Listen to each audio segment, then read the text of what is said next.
সুপ্রিয় সুধী সবাইকে আমন্ত্রণ জানাচ্ছি চ্যানেল এসের আমাদের বিশেষ আয়োজন সুপারসেন কেবলস মুক্তলা পুরস্কার। প্রিয় দর্শক, আপনারা জানেন যে প্রতিটি পর্বে আমরা একটি বিষয় নিয়ে কথা বলে থাকি, বিশেষ করে বাংলাদেশের রাজনীতি অর্থনীতির সর্বশেষ বিষয় নিয়ে কথা বলে থাকি। প্রিয় দর্শক, আমরা যা কথা বলবো বাংলাদেশের আগামী দিনের ভবিষ্যৎ নিয়ে, কোন দিকে যাচ্ছে বাংলাদেশ, সেই বিষয় নিয়ে কথা বলবো। অত্যন্ত দুজন প্রিয় মানুষ কাজ আমাদের এই বিশেষ আয়োজনে আমন্ত্রণ জানিয়েছি। আমার একেবারে ডান পাশে আছেন জনাব মিজানুর রহমান, রাজনীতিবিদ ও শিল্প উদ্যোক্তা এবং পরিচালক সুবর্ণ বাংলাদেশ লিমিটেড। কেমন আছেন মিজান? আলহামদুলিল্লাহ। এবং আমার একেবারে বাম পাশে আছেন জনাব মাহফুজুর রহমান, যুগ্ম সাধারণ সম্পাদক, জাতীয়তাবাদী ছাত্রদল।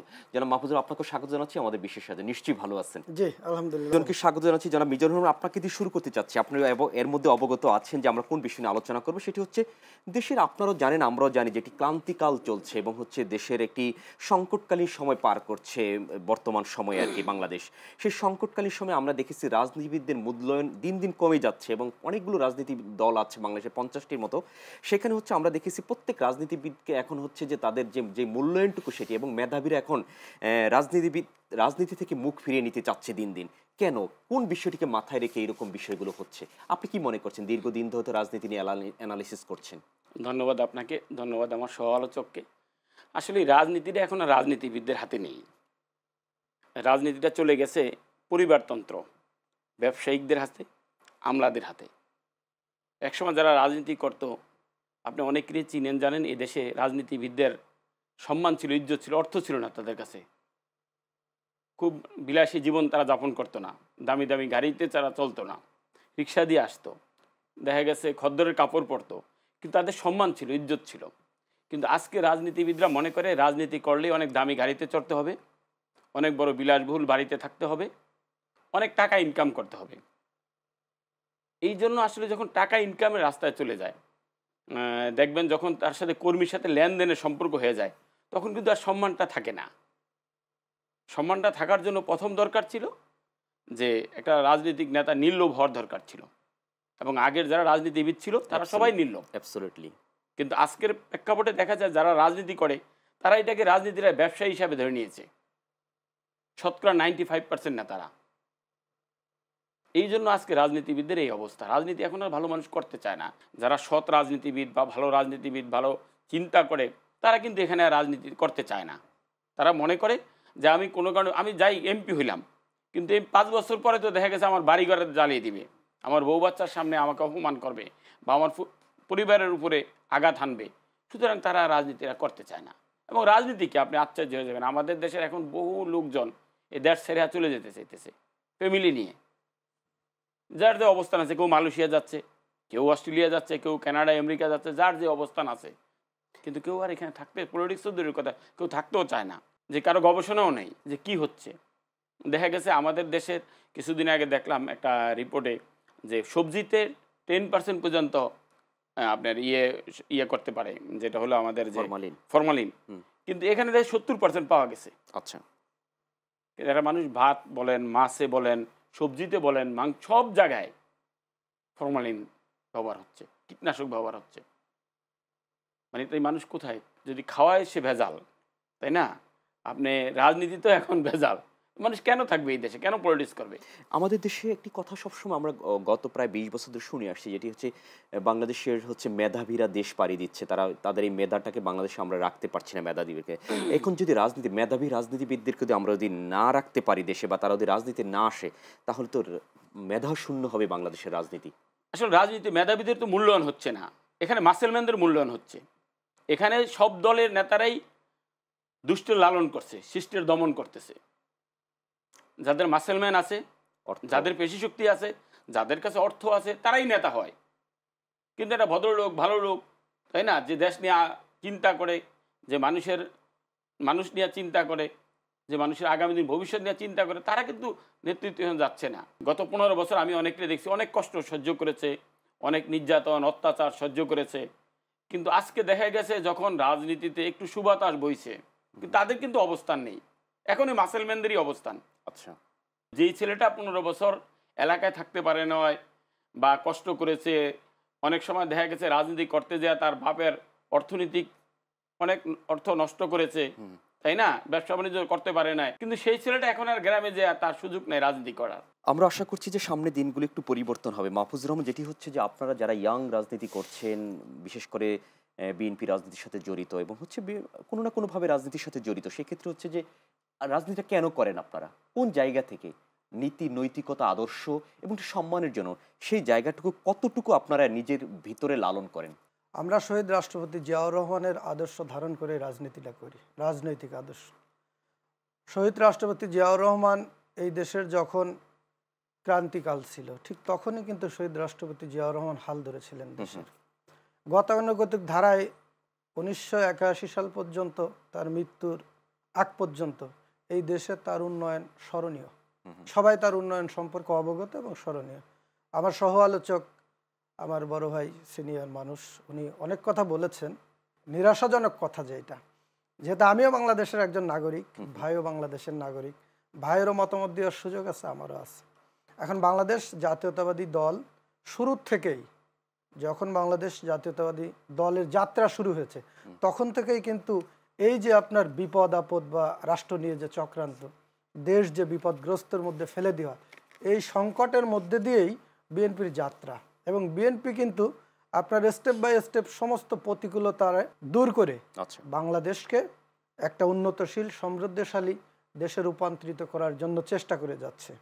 আমি বলবো যে ভাই বললেন যে আগে রাজনীতিবিদদের সম্মান ছিল, অবশ্যই ছিল। 1/11-এর আগ পর্যন্ত বাংলাদেশ জাতীয়তাবাদী দল বা অঙ্গ সংগঠন এবং অন্য পলিটিক্যাল যে পার্টিগুলো ছিল বাংলাদেশ জাতীয় পর্যায়ে যারা রাজনীতি করত, তাদের সাথে অবশ্যই একটা সখ্যতা ছিল, একটা বন্ধুত্বের সম্পর্ক ছিল, যার যার দলের রাজনীতি চর্চা করত। অবশেষে সন্ধ্যাবেলায় তারা চা ঘরে গিয়ে চা খাইতো, একসাথেই চা খাইতো, একটা হৃদ্যতা ছিল, ভালোবাসা ছিল। 1/11-এর পর আমরা এই 17 বছর দেখলাম এককেন্দ্রিক রাজনীতি, যেখানে আপনার প্রতিপক্ষ বিরোধী দলের সাথে বসা যাবে না, চা খাওয়া যাবে না। 17 সালের স্টাইল ছিল রাজনীতির ক্ষমতায় থাকলে টাকার মালিক হওয়া যায়, ক্ষমতায় থাকলে ইচ্ছামতো ক্ষমতা ব্যবহার করে নিজের হ্যাডম সমাজে তুলে ধরা যায়। এই যে রাজনীতির অবক্ষয়, এইটা যে পতিত সরকার ফ্যাসিস্ট বলি, তারা কিন্তু এই রাজনীতি চর্চা করে গিয়েছিল।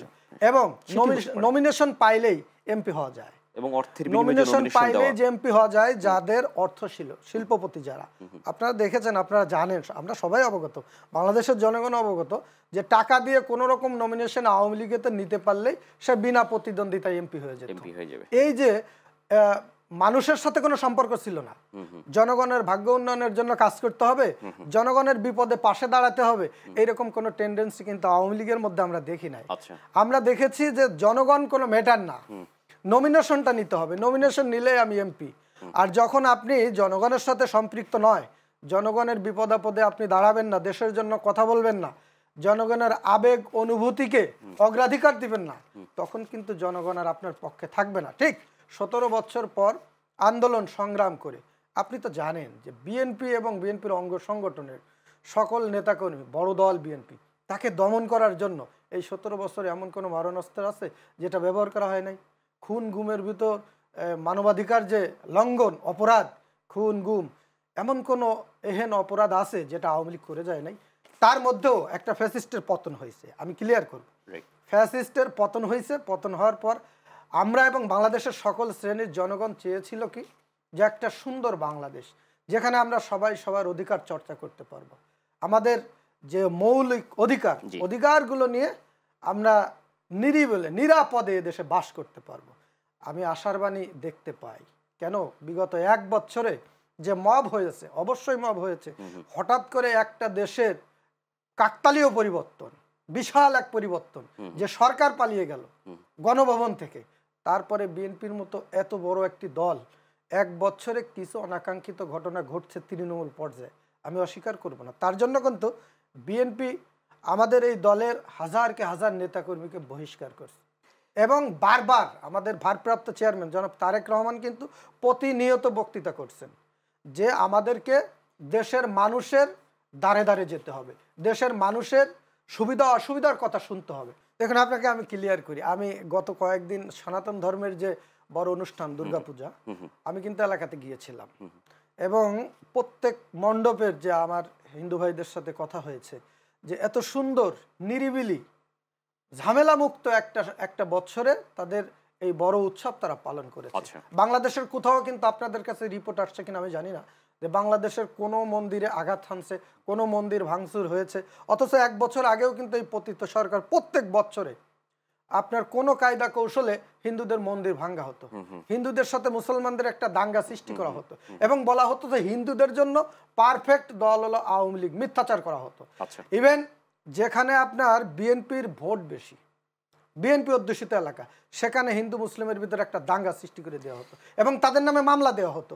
আপনি অবশ্যই এটা বাংলাদেশের জনগণ কিন্তু তাদের দৃষ্টিতে এসেছে যে এই বছরে বাংলাদেশে আমরা যাদের মানে আমরা কখনোই সংখ্যালঘু তাদের বলি না, যারা সংখ্যালঘুর অপপ্রচার চালিয়ে তাদেরকে নিরাপত্তার কথা বলে তাদের পক্ষে রাখার জন্য সবসময় যে হাঙ্গামা সৃষ্টি করে রাখতো অভ্যন্তরীণভাবে, এটা বাস্তবে প্রমাণ হয়েছে যে না, তারাই শুধু হিন্দু ভোটের দাবিদার না বা হিন্দুদের নিরাপত্তা দিবে শুধু ওই দলটি, এরকম না। বাংলাদেশে বিএনপি এবং অন্যান্য পলিটিক্যাল যে পার্টিগুলো আছে তারাও হিন্দুদের জন্য নিরাপত্তায় কাজ করে, তাদের ভোটের জন্য হিন্দুদের দ্বারে দ্বারে যায়। এটা কিন্তু এই বড় উৎসব যে দুর্গাপূজা, এটা প্রমাণ হয়েছে। আরেকটি কথা আমি আপনাকে 1 মিনিট আমাকে বলতে দেন, আমাদের বিএনপির যেসব নেতাকর্মী যারা আগামী নির্বাচনের জন্য প্রিপারেশন নিচ্ছে, আপনি খেয়াল করবেন প্রত্যেকটা আসনে যারা আমাদের প্রার্থী, আমি বলবো আমার বাড়ি তো ফরিদপুরের 4 আসন আমাদের কেন্দ্রীয় কৃষক দলের যে সাধারণ সম্পাদক জননেতা জনাব শহীদুল ইসলাম বাবুল, আপনাকে আমি আশান্বিত করতে চাই এইটাই যে ঘরে ঘরে যাচ্ছেন, যারা পঙ্গু তাদেরকে চলার ব্যবস্থায় চেয়ার কিনে দিচ্ছেন, দামি দামি যে আপনার হুইল চেয়ার বলি আমরা, তাদের হাঁটার জন্য, বাইরে যাওয়ার জন্য, মসজিদ মাদ্রাসায় হাজার হাজার বস্তা ওখানে অনুদান দিচ্ছে মানুষের যাতে খাবার কষ্ট না হয়। অসংখ্য কর্মকাণ্ড জনগণের জন্য বিএনপি করে যাচ্ছে। আপনার ফরিদপুরে 2 আমাদের শ্যামাবাদ কাজ করছেন, ফরিদপুর 3-এ আমার নায়েবা ইউসুফ কাজ করছেন, বাংলাদেশের অনেক জায়গায় কিন্তু এরকম হচ্ছে প্রত্যেকটি আসনে এরকম কাজ করছে। আপনারা তো এখন তো হচ্ছে যে বিএনপি একটি বড় দল, আপনারা তো সেটা তো করবেন, সেটি নিশ্চয়ই। আমরা একটু মিজানুর রহমানের কাছে যাচ্ছি। মিজানুর রহমান, সেটা হচ্ছে মানুষের জন্য রাজনীতি নাকি রাজনীতির জন্য মানুষ?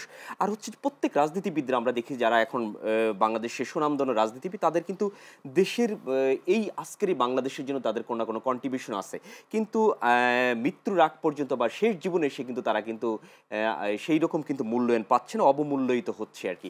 এই বিষয়টিকে আপনি কিভাবে দেখছেন? না, আমি আসলে প্রথমত আমার এই সহ-আলোচকের একটা কথা, যে 17 বছর যেটা শুরু হয়েছে, মানে কেউ কারো মুখ দেখা বন্ধ হয়েছে, এটা যদি আমি বলি 96 সালেই থেকে শুরুটা হয়েছে, কিন্তু 2001 সালে এটার পূর্ণাঙ্গ রূপ পাইছে। আচ্ছা, যে এক সময় মানুষ যখন যেই হোটেলে আওয়ামী লীগ ঢুকতো, যে টেবিল বসতো না, বিএনপি লোক ওই টেবিলে বসতো না, জানা যায় যেত। হ্যাঁ, কিছুদিন পরে দেখলাম যে না, তারা হোটেল পরিবর্তন করা আরম্ভ করছে। তারপরে দেখলাম যে আওয়ামী লীগ বিএনপির সাথে আত্মীয়তা করা বন্ধ করে দিয়েছে। এরপরে দেখলাম যে জানা যায় একজন আরেকজনের জানা যায় যাওয়া বন্ধ করে দিয়েছে। ইভেন কি আপনি বিশ্বাস করবেন, আওয়ামী লীগ আমলে আমি একটা জানা যায় গেছিলাম, আমাদের লালমোহনের অ্যাডভোকেট প্রিন্সিপাল নজরুল স্যারের জানা যায়, আওয়ামী লীগেরই এক লোক, আওয়ামী লীগ করে, আমার এক ফ্রেন্ড স্বপন ইঞ্জিনিয়ার, উনি আমাদের ব্যবসায়িক বন্ধু, উনি আমাকে বললো যে ভাই আমি যাবো, আমি ওনার সাথে গেছি, জানা যায় দাঁড়াইছি, আওয়ামী লীগ লোক পিছের থেকে অকাত্য ভাষা গালাগালি করতেছে। আচ্ছা, আওয়ামী লীগ লোক আওয়ামী লীগকে, এবং আমি দেখছি যে তখন আওয়ামী লীগের প্রতিপক্ষ আওয়ামী লীগই ছিল, আওয়ামী লীগের একজন ক্যান্ডিডেট আরেকজন ক্যান্ডিডেট এলাকায় ঢুকতে দিত না। সেটা কিন্তু এখন না, পরিবর্তন তো হয় নাই। আপনি দেখেন আওয়ামী লীগের আমলে অনেক লোকরে আমি দেখছি, যেমন ইয়ের এক বিএনপির সভাপতি, সে মৃত্যুর উপরে তার হাতে হাত করা পড়ানো ছিল, খুব দুঃখজনক। এবং অনেক আলেম ওলামাদের দেখছি যে ডান্ডা বেরি পরে, অনেক বয়স্ক লোক বয়সের ভারে নুয়ে পড়ছে, তারা কেউ ডান্ডা বেরি পরে কোঠে উঠানো হয়েছে। আচ্ছা, কিন্তু সেখান থেকে কি আজকে কেউ শিক্ষা নিছে? আজকে দেখেন আওয়ামী লীগের এক মন্ত্রী মারা গেছে, সে একজন মুক্তিযোদ্ধা, মৃত্যুর পরে তার হাতে হাত করা। কেন ভাই? পরিবর্তন হলো কোথায়? তাইলে আপনার এই 5ই আগস্টের পরে আজকে যেই কথা বলেন, পরিবর্তন, মানুষ কোথায় পরিবর্তন হলো? যে অবস্থা তখন ছিল এখনো সেই অবস্থায় তো আছে। আচ্ছা, কি না পরিবর্তন হয়েছে? মানুষ, আমরা পরিবর্তন হয়নি, পরিবর্তন হই না। এই কারণেই মানুষ অনেক বেশি চিন্তা করতেছে, মানুষ কেন এই দেশ ছেড়ে চলে যাচ্ছে, কেন মেধাবীরা এই দেশে থাকতে চায় না। মেধাবীরা মনে করে যে আমি আমার মেধা দিয়ে এই দেশে থাকবো, কিন্তু আমার সন্তানের কি নিরাপত্তা আছে? আচ্ছা, আমার ছেলে স্কুলে গেলে ফিরে আসবে, এর কি নিরাপত্তা আছে বলেন? আইন শৃঙ্খলার এমন চরম অবনতি হয়েছে, এটা স্বাধীনতার পরে আর কেউ এই অবস্থা দেখেনি। আপনি আওয়ামী লীগের অনেক বড় অন্যায় হয়েছে, পুলিশ অনেক মানুষের প্রতি জুলুম করেছে, পুলিশ দিয়া মানুষকে অনেক হেনস্থা করা হয়েছে, সে সময় অনেক নির্দোষ লোকদের উপর আমরা দেখেছি দোষী হয়ে তাদেরকে অত্যাচার করা হয়েছে, হ্যাঁ জুলুম করা হয়েছে। কিন্তু আজকে কি তার পরিবর্তন হয়েছে? 5 তারিখের পর এক একটা মামলায় দেখা গেছে 1000 লোকের আসামি করা হয়েছে। 1000 লোককে একজন লোককে মারছে। আপনাদের স্বরাষ্ট্রমন্ত্রী বলতেছে যে মামলাগুলো ঠিক হয় না, ভুয়া হয়েছে। তাহলে ভুয়া হলে বন্ধ করে দেন এগুলা। উপদেষ্টা, স্বরাষ্ট্র উপদেষ্টা, যেখানে স্বরাষ্ট্র উপদেষ্টা বলতেছে এই মামলাগুলো ভুয়া মামলা। জি, এখন এই কারণেই আজকে এদেশের মেধাবীরা মেধাশূন্য হচ্ছে, মেধাবীরা চলে যাচ্ছে এই দেশ ছেড়ে। আর রাজনীতি আপনি যে বলেন সম্মানের জায়গাটা যেটা ছিল আগে, ভাই কন্ট্রিবিউশন ছিল দেশের ক্ষেত্রে, তাদের যে কন্ট্রিবিউশন যে দলই করতো, আমরা ঢাকা শহরে রাজনীতি করেছি, আওয়ামী লীগ, বিএনপি, আমাদের অনেক বন্ধু বান্ধব ছিল। আমরা সবাই একসাথে বসতাম, একসাথে আড্ডা মারতাম। কোনোদিন কোনো পলিটিক্স নিয়ে হয়তো একজনের বিরুদ্ধে বক্তৃতার মঞ্চে অনেক বক্তব্য দেওয়া হইতো, কিন্তু বিকালবেলা একসাথেই বসতাম, একসাথে আড্ডা মারতাম। এরকম অবস্থা ছিল না। আজকে দেখেন রাস্তায় ধরে মব সৃষ্টি করা হচ্ছে। আজকে মনে করেন আপনার একজন লোক নির্বাচন কমিশনার ছিল, ভাই তার কি করণীয় থাকে? এ দেশের রাষ্ট্রযন্ত্র এইভাবে সিস্টেমেটিকভাবে করা, ইচ্ছা করলে সবকিছু একটা লোকের হাতে নিয়ন্ত্রিত ছিল। আচ্ছা, তাই না? তার বাইরে কিছু করার কারো ক্ষমতা ছিল না, তাই না? কিন্তু আজকে দেখা গেছে এই একটা জায়গায় এখন যারা আজকে মনে করেন যে নির্বাচন কমিশন আছে, আপনি কি মনে হয় সে বেচারা শান্তিতে আছে যে আগামী দিন আমার কি হবে? কাজ করছে আর কি। যদি এমন হয় যে আমার করার চেষ্টা করুক না কেন, যত যাই করুক, তার কিন্তু ভিতরে চিন্তা তার হচ্ছে যে কি হবে আগামী দিন। এখন কোন লোক পলিটিক্স করতে যায় না, একটাই চিন্তা করে যে ভাই আমি পলিটিক্স করতে যাব, আমি এমপি হবো একবার, পরের বার আমার বাড়িঘর জ্বালিয়ে দেওয়া হবে, আমার পরিবার আনসিকিউরড হবে। কোন নিশ্চয়তা নাই। তো একটা দেশে সর্বপ্রথম দরকার ছিল আইন শৃঙ্খলা নিয়ন্ত্রণ করা, এরপরে দরকার ছিল এই যে খাদ্যে ভেজাল, এটা নিয়ে কোনো আলোচনা হয় দেখেন আমাদের দেশে?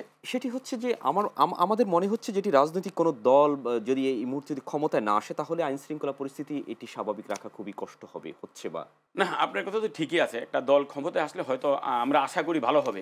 মানুষ রাজনীতিবিদদের উপর এখন আর আশা নেই। মানুষ মনে করতেছে যে না, আসলেই কারণ পরিবর্তন তো হয়নি কোনো কিছু। যদি কোনো প্রশ্ন, আমি একটা গল্প বলি আপনাকে। আমার থানার আমার পার্শ্ববর্তী থানার এক ওসি ছিল। তো সে গত 1/11 সময় সে যন্ত্রজুমন্দিরে জয়েন করছে। জয়েন করার পরে সে তার দারোগা ডাইকা বলছে যে দেখেন আমি রোজা, আপনারা কি বলেন? তো দারোগারা বলছে স্যার আপনি রোজা থাকলে আমরাও রোজা। কিন্তু আমি দেখছি গত 1/11 2 বছর ভদ্রলোক তো যুবন্দি থানায় ছিল, 2 বছরে ওখানে নদীতে জলদস্যু মুক্ত হয়ে গেছে, মানুষ দরজা খুলে ঘুমাইতে পারছে। কোনো নেতার ওখানে কোনো ইয়া ছিল না, অবস্থান ছিল না তার কাছে। কিন্তু কেন হয়েছে জানেন? ওই যে ভদ্রলোক ওসি বলছে আমি রোজা, ভাই বিএনপি করে, আমার পরিবারের অনেক লোক বিএনপি করে, আমি হয়তো একটা সময় জাতীয় পার্টি করতাম, আমার অনেক বন্ধু বান্ধব বিএনপি করে, আওয়ামী লীগও আমার অনেক বন্ধু বান্ধব আছে। কিন্তু আমার খুব কষ্ট হয় যে এই বিএনপির নেতারা যদি প্রতি 600 আসনে যায়, যে আসনের ক্যান্ডিডেট, সে যদি বলতো যে ভাই 15 বছর তো তোমরা ঘরে ঘুমাইতে পারো না, আজকে বাসা থেকে ঘুমিয়ে আসছো না? হ্যাঁ আসছি। 15 বছর তো বউ বাচ্চার সাথে একসাথে বৈশা খাইতে পারো না, আজকে তো বউ বাচ্চার সাথে একসাথে বৈশা খাওয়া দাওয়া করছো। আসার সময় অনেক লোক সালাম দিছে না? দিছে। তাহলে ঠিক আছে, তুমি একটু রোজা ধরো, আগামী 1 বছর বা 2 বছর আমিও রোজা, তোমরাও রোজা ধরো, এই 2 বছর দেশটা দেখি ভালোভাবে চালাইতে পারে কিনা। তাইলে বাংলাদেশে 250 আসন নিয়ে বিএনপি ক্ষমতায় আসতো। আজকে আল্লাহ ভালো জানে, আমি দেখছি না। উনি হয়তো বলবে যে না ভাই আমরা ক্ষমতায় আসবো, এটা বলতে পারে, কিন্তু আমার মনে হয় না যে অবস্থা সৃষ্টি হচ্ছে সারা বাংলাদেশে। জি আল্লাহ ভালো জানে কি হবে, আমি জানি না। আমরা আশাবাদী দিতে চাইনি, আপনি বললেন এই জন্য বলা। আর আমি একদম আশাহত।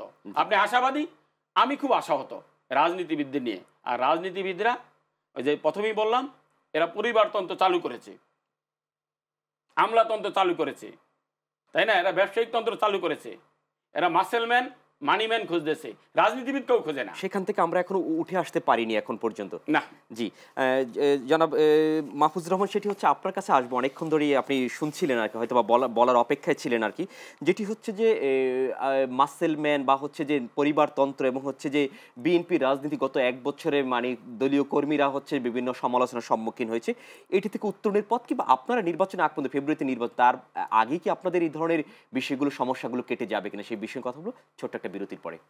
প্রিয় দর্শক, আমরা যাবো সুপারসেন কেবলস সেদিনের ছোট্ট একটা বিরতিতে। থাকুন আমাদের সাথে, ফিরছি একটু পরেই।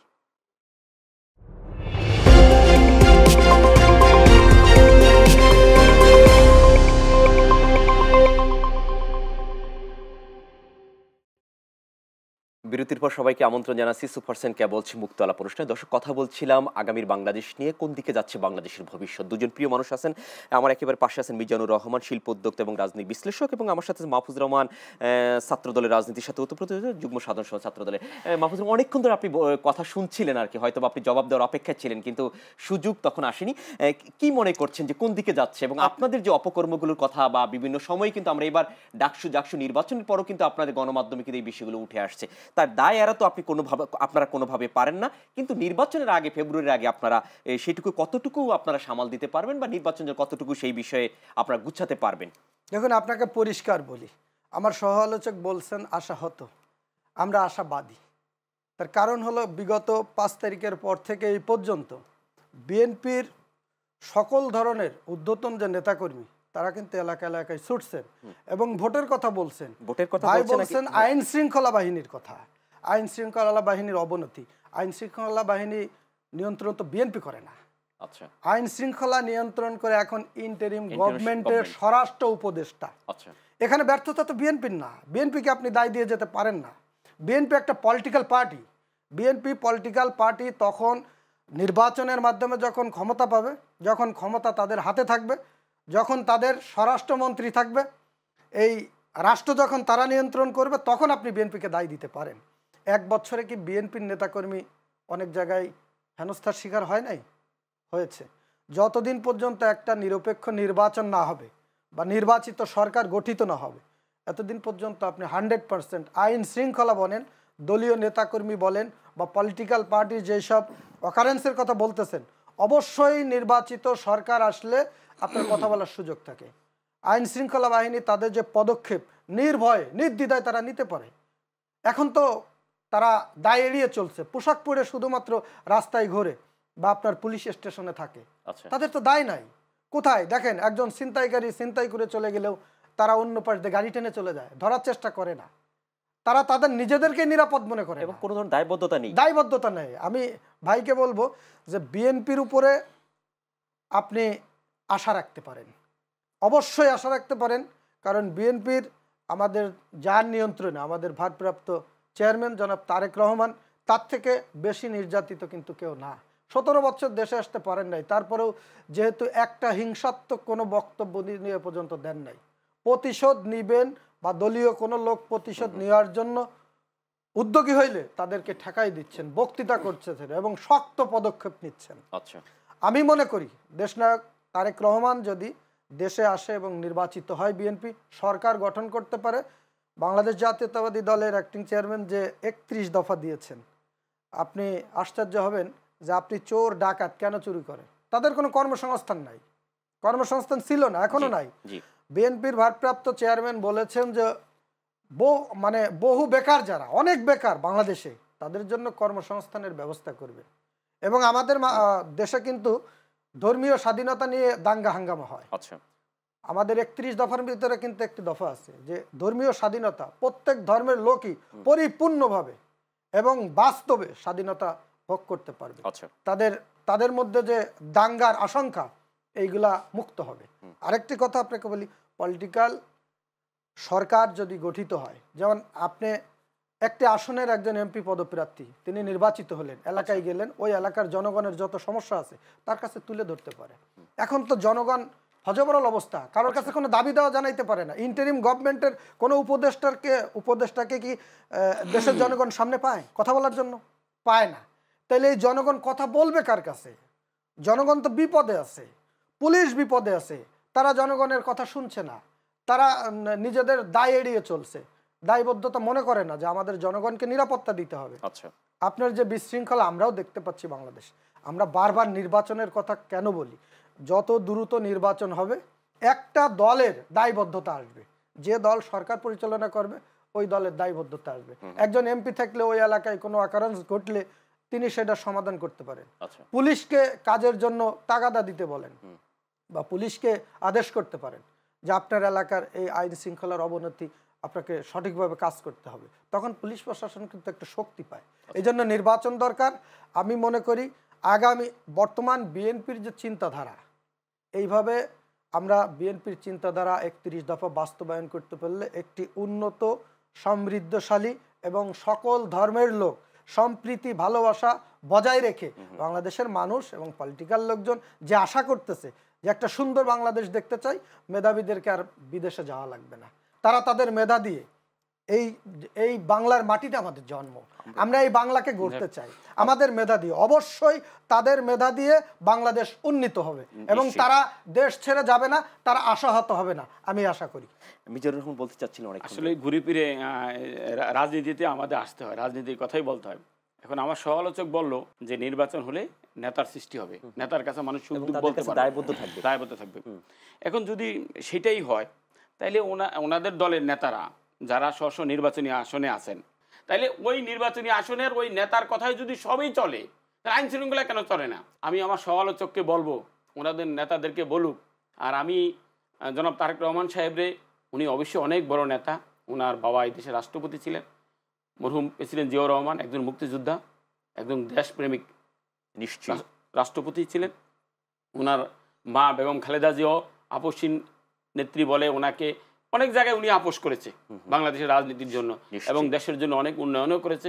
আমি তাকে শ্রদ্ধা রেখেই বলি ওনার উচিত এখনও প্রতি ইউনিয়ন থেকে যে যারা 10টা করে খারাপ লোকরে যে দল থেকে বাদ দিয়া আইন শৃঙ্খলা বাহিনীর হাতে তুলে দিতে পারে, প্রতি ইউনিয়নে 1000 টাকা ভোট বাড়বে। আর এরা যদি আগামী দিন এই লোকগুলি যদি ভোট চাইতে যায়, প্রতি ইউনিয়নে আরো 1000 টাকা ভোট কমবে। এমনও আসন আছে দেখা গেছে নির্বাচনের আগে ওনাদের বিএনপির, আমি যতটুকু আমার সারা বাংলাদেশে এই বিএনপির সাথে আমার একটা সুসম্পর্ক আছে, অনেকের খোঁজখবর রাখি। এখন এই 10টা লোকের যদি এখনো সময়, জনাব তারেক রহমান সাহেব যদি উনি সরাসরি এগুলো হস্তক্ষেপ করে, আসলে উনি তো ওনার ভালো কথা বলতেছে, 5 তারিখের পর থেকে ওনার সব কথাই আমাদের পছন্দ হয় এবং আমরা হৃদয় দিয়ে অনুধাবন করি। এমন ওনার কথা শুনি, ওনার বক্তব্য শুনি যে এত ভালো কথা বলে, কিন্তু ওনার ওই বক্তব্য কিন্তু ওনার নিচের কর্মীরা শুনে না। এদেশে অনেক ছোট দল আছে নিশ্চিত, যে যেভাবে বলুক না কেন তাদের নেতা যা বলে তাদের সমর্থকও তাই করে। জি ঠিক আছে, আমরা আওয়ামী লীগের উনি ফেসিস্ট বলতে পারে, সব ঠিক আছে, অনেক অন্যায় অপকর্ম করছে, সব ঠিক আছে, মেনে নিলাম। কিন্তু আওয়ামী লীগেরও যদি শেখ হাসিনা যেই কথা বলতো, তাদের একটা ভোটার সেই কথাই বলতো, ঠিক আছে। কিন্তু এই কাজটা ওনাদের দলে নাই, তাই না? ওনাদের সবচেয়ে বড় দল, বৃহত্তর দল, সব ঠিক আছে। এখানে নেতা টাকার বিনিময়ে নেতা হওয়া যায়। বড় ভাইয়ের কথার মধ্যে তো আমার কয়েকটা কথা বলা লাগে। আমি ওনাকে পরিষ্কার করে বলতে চাই যে এমনও অবস্থা হয়েছে, মিডিয়া ট্রায়াল মিথ্যা, বিএনপির নামে একটা অপপ্রচার করা হয়েছে, কিছু কিছু জায়গায় হয়েছে। আমাকে বলতে দেন, আমি ফিনিশিং করি। আপনি যখন বলছেন 1টা 2টা বাংলাদেশে 56,000 বর্গ মাইল এবং 64টা জেলা, এখানে 2-4টা দুর্বৃত্তায়নের ঘটনা এবং 2-4 জন খারাপ লোকের ঘটনা আপনি আমি আপনাকে বলি কেন বহিষ্কার করছি। যখন আপনি রিপোর্ট করছেন যে বিএনপির একজন নেতা এই অপকর্মের সাথে জড়িত, মিডিয়ায় কোনো রকম প্রমাণ ছাড়া, যেমন একজন আসামি ধরার পরে তো কোর্টে তার প্রমাণিত হয়, যখন প্রমাণিত হয় তাকে জেলে দেয়, আর প্রমাণিত না হলে তো তাকে ছেড়ে দেয়। কিন্তু আমাদের বিএনপির যেসব আপনার অভিযোগ দাঁড় করাইছে, এগুলা অধিকাংশ মিডিয়া ট্রায়ালের শিকার। আমার কাছে ফ্যাসিস্ট যখন পালাই চলে গেছে, আমার কাছে আসছে, ভাই এখানে একটু ঝামেলা আছে, আপনি আসেন। হঠাৎ করে আমি ওখানে গেছি, কিছু কুচক্রী মহল এবং এই ফ্যাসিস্টের দোসররা এখন বাংলাদেশে ক্লিয়ার হয় নাই, তারা ভিডিও করছে যে আওয়ামী লীগ চলে গেছে, বিএনপির নেতা আসছে। বিএনপির নেতা কেন আসছে? এখানে দখলদারিত্ব করতে আসছে। বাস্তবে কিন্তু প্রমাণিত হয় নাই, কেউ ওখানে বলে নাই যে নিয়ে এসে অত্যাচার করছে, টাকা নিছে। হ্যাঁ, কিছু ঘটনা ঘটছে, কিন্তু যখন মানুষ মনে করে যে বিএনপি অনেক বড় দল, এখানে নেতা বেশি, সামাজিক অবস্থান বিএনপির ভালো আছে, তা বিএনপির একজন নেতাকে ডাকি, তিনি যদি সমাধান করে দিতে পারেন। সমাধান করতে গিয়েও বিএনপির নেতাকর্মীরা ট্রায়ালের শিকার হয়েছে ভাই, এবং অপবাদের শিকার হয়েছে। আমি আপনাকে বলি নাই, আমি আপনাকে বলি নাই যে বিএনপির সব লোক ফেরেশতা, আমি বলি নাই। বিএনপিতে দুষ্কৃতকারী আছে বিদায় আমরা কিন্তু বহিষ্কারের দিকে গেছি। এবং আপনাকে আপনাকে আশাবাদী হতে হবে। জনাব তারেক রহমান বলছেন আপনি বিএনপির যত বড়ই নেতা হন, যত বড়, যত ত্যাগ শ্রম আপনার থাক, আপনি যদি অপরাধের সাথে জড়িত হন আপনাকে দলীয়ভাবে আমরা ওন করতে পারবো না, আপনার এখানে আসতে হবে। যেহেতু আমাদের নেতা বলছেন, আর এত বড় দল যেখানে আপনি প্রত্যেক জেলার ওয়ার্ড, ইউনিয়ন, থানা, মহানগর, এখানের প্রত্যেক জায়গায় আমাদের কমিটি আছে, কমিটির নেতাকর্মী আছে, কর্মী আছে, সমর্থক আছে, আমাদের কমিটির নেতাকর্মী আছে। 2-4 জন অকারেন্স করতেছে আর এত লোক, এত নেতাকর্মী ভালো কাজের সাথে জড়িত, জনবান্ধবমূলক কর্মকাণ্ড করছে, সেইটা একবারও বলতেছেন না, শুধুমাত্র অন্যায় অপরাধের কথাটাই তুলে ধরতেছেন। এখান থেকে আমাদের সরে আসতে হবে এবং আমাদের আশান্বিত হতে হবে। বাংলাদেশ আমাদের, বাংলাদেশের জন্য আমাদের কাজ করতে হবে। আমি আপনাকে বলি, এখন একটা কথা আছে যেটা হলো কি, আসলে আমাদের দেশ, এটা আসলেই বলা আমার ঠিক কিনা আমি জানি না এই মিডিয়াতে, আমাদের দেশ কিন্তু আমাদের দেশের লোকেরা চালায় না। অতীতে যা দেখছি, স্বাধীনতার পরে যে সমস্ত অবস্থান দেখছি, আমাদের দেশ আমাদের দেশের লোকেরা চালায় না। আপনার বুঝতে হবে যে এই দেশের বড় দলগুলিকে রাজনীতিকে ব্যান করার জন্য যা যা পরিকল্পনা তাই হচ্ছে, তাই না? যদি 5 তারিখের পরে প্রশাসন চাইতো, যদি স্মুথলি দেশ চলতো, গত 1/11-এ সেনাবাহিনীর নাম শুনলে মাটি পর্যন্ত কাঁপছে, এখন তো মানুষই কাঁপে না। এটা কি 1/11? না না, আমি আপনাকে, এটা তো 1/11 না, আমি আপনাকে বলি শুনেন, তখনও আর্মি শাসন ছিল, এখনো আর্মি শাসন। আপনি যেভাবে বলেন, এই দেশের স্বাধীনতার পর থেকে যতগুলি হয়েছে, তাই না, দেশের ক্রাইসিস মুহূর্তে দেখা দিয়ে তখন আর্মিরা আইসা এটা দায়িত্ব নিয়েছে। আচ্ছা, এবারও সেনাপ্রধান তার দায়িত্ব নিয়েছে, কিন্তু তখনও ফখরুদ্দিনের সাহেবের সাথে মঈনুদ্দিন সাহেব ছিলেন, এখনো ডক্টর ইউনূসের সাথে আমাদের ওয়াকার সাহেব আছেন। তাইলে তখনকার মঈনুদ্দিন সাহেব সারা দেশ নিয়ন্ত্রণ করতে পারলো। তার কথার বাইরে দেখা গেছে রাস্তায় একটা ফুটপাতে দোকান বসতো না, রাস্তার মাঝখানে সব খালি হয়ে যেত, সেনাবাহিনী গাড়ির আওয়াজ শুনলে সব রাস্তায় মানুষ সব দুই দিকে চলে যেত। এখন যাচ্ছে না কেন? এটার ভিতরে অনেক বড় কুচুকরি মহল আছে। শুনুন, আমাদের বাংলার আমি বিএনপির দোষ বলি না, আমি আপনি বিএনপির দোষ বলি, আমি বলছি আমাদের ভাগ্য আকাশে অনেক কালো মেঘ জমে আছে। এখনো যদি আমরা না বুঝি, এখনো যদি রাজনীতিবিদরা না বুঝে যে আসলে আমাদের আগামী দিন কোথায় যাচ্ছে, কি হচ্ছে, আমাদের কোন দিকে যাচ্ছে দেশের অবস্থা, তাহলে এইটা আমি মনে করব এটা দুর্ভাগ্য আমাদের রাজনীতিবিদদের। যদি আমাকে কেন সুযোগ দেওয়া হবে ভাই? উচিত তো ছিল কাদের, যারা তত্ত্বাবধায়ক সরকারের দায়িত্ব নিয়েছে, আজকে স্বরাষ্ট্র উপদেষ্টার উচিত ছিল যে দেশ কন্ট্রোল করা, তাই না? তারা কেন করছে না? কেন আমাকে সুযোগ দিছে, তাই না? আজকে একজন একজন করে শুনেন, আসলেই একটা গল্প আছে, আমাদের গল্পটা আপনি গল্পটা সবাই জানে, যে গ্যান্ডারি খাওয়ার কিচ্ছা, একজন হিন্দু, বৌদ্ধ, মুসলমান 3 জনে গ্যান্ডারি খেতে গেছে, তারপরে কি হয়েছে এটা ওই দেশের মানুষ জানে। আমার কাছে কেন জানি মনে হয় এটা গ্যান্ডারি খাওয়ার কিচ্ছার মতো হইতেছে এই দেশ। আমাদের দেশের অনেকেই 713 মাইল ফাড়ি দিয়ে আমাদের দেশে আইছে, শকুনের চোখ আমাদের মানচিত্রের উপরে। আপনার বুঝতে হবে, আপনি শুধু দল রাজনীতি নিয়েই ভাবেন, আমি শুধু দল রাজনীতি নিয়েই ভাবি, তাইলে হবে না। আমাদের ভাগ্য আকাশে অনেক কালো মেঘ জমে আছে, যে কোনো মুহূর্তে বজ্রপাত হতে পারে। আমরা সেই কালো মেঘকে সরানোর কোনো উপায় আছে কিনা আর কি? না, সেটা উপায় তো আমরা নিজের আগে ঠিক হইতে হবে। আচ্ছা, আমাদের দেশের রাজনীতিবিদরা বুঝতে হবে, তাই না, যে কি করণীয়, কেন এই অবস্থা হচ্ছে, এই পরিস্থিতি কেন এরকম হলো, এরকম হওয়ার তো কথা ছিল না। ভাই আমি আসলে কারো দোষ বলতে চাই না, এগুলো আলোচনা, আমি আলোচনার কথাই বলছি। আসলে এই রাজনীতি নিয়ে আমার খুব একটা ইচ্ছা নাই, বিশ্বাস করেন। আমি পলিটিক্স থেকে একদম বিদায় নিয়েছি, যে রাজনীতি করবো না এই দেশে আর কোনোদিন। সেটি আমরা তারপর একটু আমাদের যে আকাশে যে কালো মেঘ আছে সেটি হয়তো বা এখানে আসেনি। জি, আপনার সাথে কথার প্রসঙ্গে কথা বলতে হইছে। মাহফুজুর রহমান, আমরা যে আকাশে যে কালো মেঘ দেখছি সেটার পরিষ্কার, এবং হচ্ছে যে আপনারা নির্বাচন, আপনারা বলছেন বারবার যে আপনারা নির্বাচন হলে বা দেশের সরকার গঠন করলে আপনারা একটা দেশের সুন্দর পরিবেশ আপনারা দেবেন, কিন্তু এখন যে অবস্থায় আছে সেই অবস্থা থেকে কি এত সহজে উত্তরণ করা সম্ভব কিনা আর কি? আপনারা যে 31 দফার কথা বলে অন্যান্য বিষয়গুলো আছেন, সেগুলো কি সহজ বিষয় হবে কিনা আর কি? আপনি বলছেন যে ভাগ্য আকাশে আমাদের কালো মেঘ জমা হয়েছে, সেটা সরানো অনেক কঠিন। অবশ্যই বাংলাদেশের যাত্রা 1971-এর এই যাত্রার শুরু থেকেই আমরা কালো মেঘ দেখতে পেয়েছি। আমরা কিন্তু হানাদার বাহিনী বা পাকিস্তানি বাহিনীদেরকে হটিয়ে একটি স্বাধীন ভূখণ্ড পেয়েছি, ওটাও ছিল কালো অন্ধকার। তারপর কিন্তু 75 সংগঠিত হয়েছে, সেটাও ছিল কালো অন্ধকার। 1981-তে যখন শহীদ রাষ্ট্রপতি জিয়াউর রহমান এদেশের হাল ধরেছিলেন, এদেশের জনগণকে একটা সুন্দর স্বপ্ন দেখিয়েছিলেন, এদেশের জনগণকে যখন 3 বেলা খাদ্যর ব্যবস্থা করেছিলেন এবং এদেশের মানুষকে শ্রম বাজারে যে একটা আপনার বৈদেশিক যে শ্রম বাজার সৃষ্টি করলেন বাংলাদেশের মানুষের ভাগ্য উন্নয়নের জন্য, বিএনপি কিন্তু কাজ করছে। বিএনপির প্রতিষ্ঠাতা শহীদ রাষ্ট্রপতি জিয়াউর রহমান কাজ করছে। আমি বলি দফায় দফায় দফায় দফায় বাংলাদেশ কিন্তু একটা কালো মেঘ দেখতে পেয়েছে। 1/11 হয়েছে এবং দীর্ঘ 17 বছর হয়েছে, তারপরেও কিন্তু আমরা আশাবাদী, আমরা আশান্বিত। আমরা এই কালো মেঘকে কাটানোর জন্য রাজপথে লড়াই করেছি। আমরা কালো মেঘকে কাটানোর জন্য আমাদের হাজার হাজার ভাইকে আমরা শাহাদত বরণ করতে দেখেছি, আমরা পঙ্গুত্ব বরণ করতে দেখেছি। আমরা যদি আশাবাদী না হই, আমরা যদি স্বপ্ন না দেখি, আমার বাংলাদেশ যাবে কোথায়?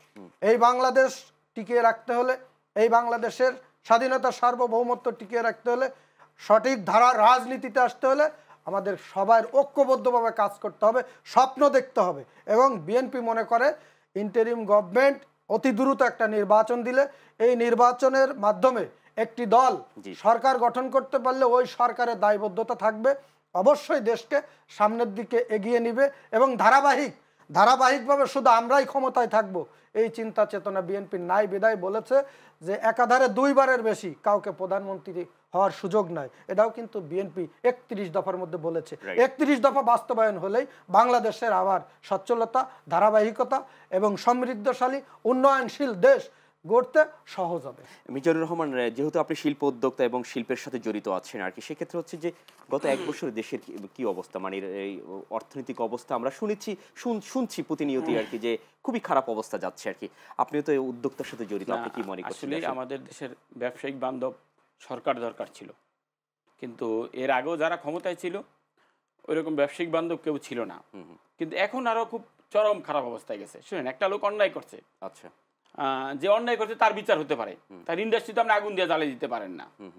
যেমন গাজী গ্রুপে আগুন দিছে, দেখা গেছে তার আগুন দেওয়ার পরে 25% টায়ারের দাম বেড়ে গেছে, আচ্ছা, তাই না? মোর্শেদ সাহেবের ইন্ডাস্ট্রিতে 30,000 শ্রমিক খাটতো গাজীপুরে, তার ওখানে ভাঙচুর হয়েছে, আগুন দেওয়া হয়েছে, বন্ধ করে দেওয়া হয়েছে। আচ্ছা, আপনি হয়তো বাংলাদেশে অনেক ইন্ডাস্ট্রি বন্ধ হয়ে গেছে। আপনি দেখেন আমার পাশের রাষ্ট্র, আমি এটা অনেকবারই বলছিলাম, চায়নাতে যদি কোনো লোক অন্যায় করে তাকে জেলে দেয়, কিন্তু একটা ল্যাপটপ দেয়, অফিস করতে দেয় জেলখানার ভিতরে, আচ্ছা, তার ব্যবসা টিকিয়ে রাখার জন্য। কিন্তু এরকম বন্ধ করে দেওয়া হয় না। আপনি একটা ইন্ডাস্ট্রি তো দেখা গেছে 70% ব্যাংকের টাকা, এই ব্যাংকের টাকা আমাদের জনগণের টাকা। রাজনীতির সুস্থ পরিবেশ কি ফিরে আসা সম্ভব নয়? আপনি কি মনে করছেন, স্বপ্ন দেখছেন না সেটি? না, আসলে এই দেশের মানুষ এখন মানে এই অবস্থার দেখে আশা হতো, সবাই একদম আশা হতো, বিশ্বাস করেন। হ্যাঁ, আমি তো সাধারণ মানুষ ভাই, আমি তো আশা হতো, কারণ আমি তো পারছি না, আমি দেখছি যে হচ্ছে না। আপনি মনে করেন এত মিল ইন্ডাস্ট্রিতে আগুন লাগানোর পরে, পুড়া দেওয়ার পরে মানুষের প্রতি এত, এখন মানুষ রাস্তায় বেরোতে ভয় পাচ্ছে। মানুষ 5 লাখ টাকা নিয়ে বাসায় যাবে তাই ভয় পাচ্ছে যে রাস্তার ভিতরে একটা অঘটন ঘটতে পারে। তারপর একটা বাবা তার ছেলে কলেজে যায়, স্কুলে যায়, সে চিন্তা করতেছে আমার ছেলেটা ঠিক মতো ফিরে আসবে কিনা। আচ্ছা, আমরা তারপর একটু আশা শুনতে চাচ্ছি যে আমরা কি মানে বাঙালি তো আশা দেখে সব সময়, এবং হচ্ছে ভাই বলছে যে আমরা 71, 75 এবং হচ্ছে 11, তারপরে এইবারের যে সবকিছু মিলে হচ্ছে প্রতিবারই আমরা কাটিয়ে ওঠার চেষ্টা করছি আর কি। আমরা কি সেটাকে এবার একটু যদি কোন জায়গাটাতে আমরা নক করলাম, অল্প কথা, এক কথায় 1 মিনিটের মধ্যে শেষ করবেন। না, সর্বপ্রথম আমাদের আইন শৃঙ্খলার উন্নতি করতে হবে। জি, একদম। যদি এদেশের সুস্থভাবে মানুষ বাঁচার জন্য আপনার আইনের শাসন প্রতিষ্ঠা করতে হবে সর্বপ্রথম। আচ্ছা, আইনের শাসন যখন প্রতিষ্ঠা হবে তখন সবকিছু ঠিক হবে অটোমেটিকলি। আইনের শাসন প্রতিষ্ঠা হলেই তো আপনার আজকে যে ভেজাল খাদ্য দেওয়া হয় এটা বন্ধ হয়ে যাবে। আইনের শাসন প্রতিষ্ঠা হলেই তো আপনার সর্ব জায়গায় মানুষ নিরাপদে ব্যবসা করতে পারবে, মব সৃষ্টি হবে না এবং মানুষের নিরাপদে বাঁচতে পারবে। আইনের শাসন, মানুষ এখন সবাই চায় আইনের শাসন প্রতিষ্ঠা করা দরকার সর্বপ্রথম। সর্বাগ্রে যদি আইনের শাসন প্রতিষ্ঠা করা হয় তাইলে দেশের সবকিছু অটোমেটিকলি ঠিক হয়ে যাবে। আমরা আশা করছি যে আসলে দেশের যে কঠিন অবস্থা যাচ্ছে বা দেশের যে সংকট অবস্থা যাচ্ছে সেটি খুব দ্রুতই হচ্ছে পরিবর্তন হবে। যারা মিজানুর রহমান এবং মাহফুজুর রহমান, অসংখ্য ধন্যবাদ জানাচ্ছি আপনাদের দুজনকে আমাদের এই বিশেষ আয়োজনে সময় দেওয়ার জন্য। ধন্যবাদ আপনাকে ধন্যবাদ এবং আপনাদের চ্যানেলের সকলকে ধন্যবাদ। ধন্যবাদ আমার সহ আলোচককে, সকল দর্শকবৃন্দকেও শুভেচ্ছা। আমার সহ আলোচক বড় ভাই ভালো কথা বলছেন, তাকেও ধন্যবাদ। আপনাকেও ধন্যবাদ। জি, অসংখ্য ধন্যবাদ জানাচ্ছি। প্রিয় দর্শক, আসলে অনেকগুলো বিষয় নিয়ে কথা বলা দরকার ছিল, সময় স্বল্পতার কারণে পারছি না। অন্য একদিন আপনাদের সাথে এই বিষয়গুলো আরও বিস্তারিত আলোচনা করবো, তখন হয়তো বা অন্য কোনো অতিথি আমাদের সাথে থাকবেন, তারাও এই বিষয়গুলো নিয়ে আলোচনা করবেন। এতক্ষণ যারা আমাদের সাথে ছিলেন সকলকে অসংখ্য ধন্যবাদ জানিয়ে আজকের মতো বিদায় নিচ্ছি। দেখা হবে আবার সেই কামনায়। আল্লাহ হাফেজ, শুভরাত্রি।